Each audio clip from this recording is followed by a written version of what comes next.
Hey everyone, and a huge welcome back to The Explainer. I want to give a very special shout out to all our Bible Reading Club kids tuning in today. You guys have been reading through some seriously wild and amazing imagery in this final book of the Bible, and you just know it's been building up to something absolutely huge. Well, we are finally here. We're diving into this epic final chapter of the story, Revelation chapter 20, to see exactly how the ultimate victory of good over evil actually goes down. We're going to break all these dramatic events down step by step so you can perfectly picture this amazing conclusion. Because that's really the big question, isn't it?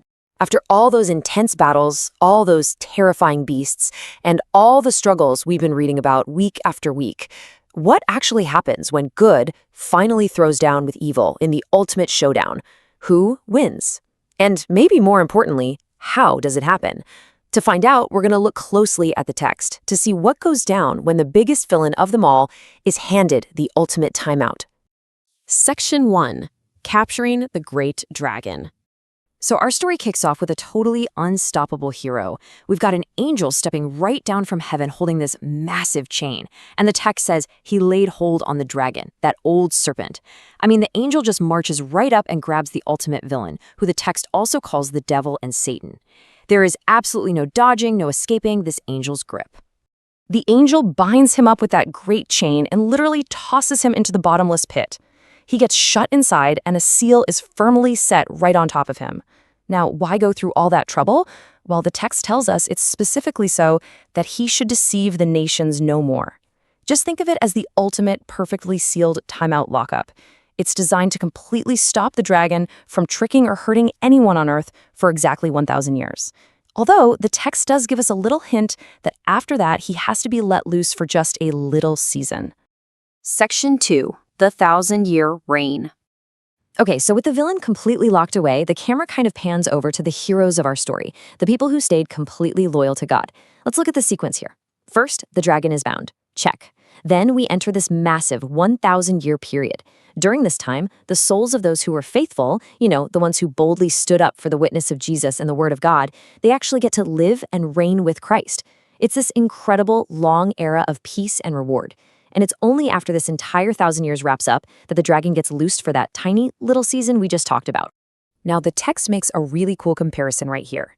It calls this reigning event the first resurrection, saying those who take part in it are blessed, holy, and get to be priests of God reigning with him for 1,000 years. But on the flip side, it introduces something called the second death. And here's the best part.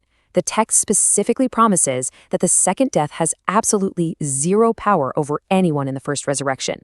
They are completely 100% safe and just get to enjoy this amazing reward.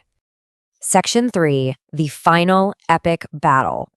Right, so the 1,000 years of peace totally expire, and the time has finally come for Satan to be let out of his prison. And what does he do? He goes right back to his old tricks. He immediately heads out to deceive the nations again.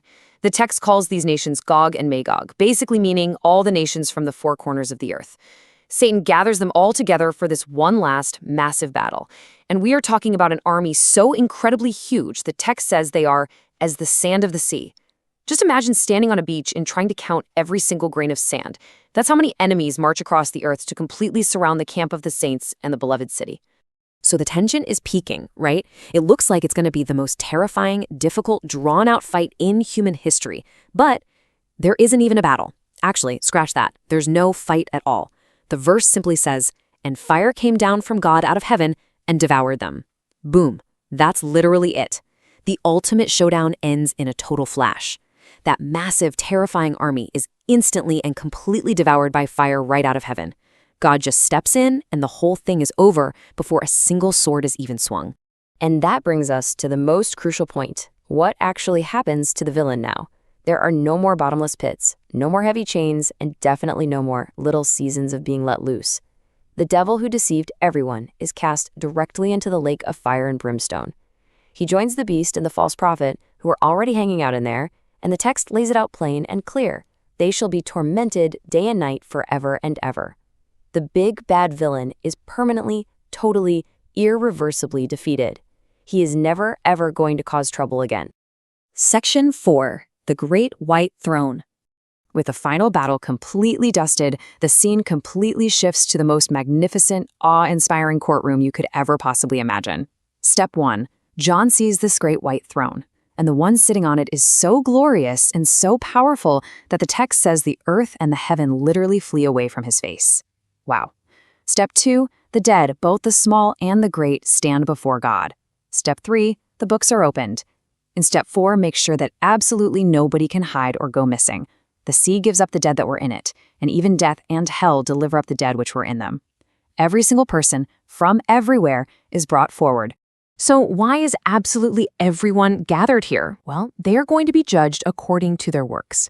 Remember those books that were opened? They contain the exact record of what people have done. It's kind of like the biggest, most detailed library of every action ever taken.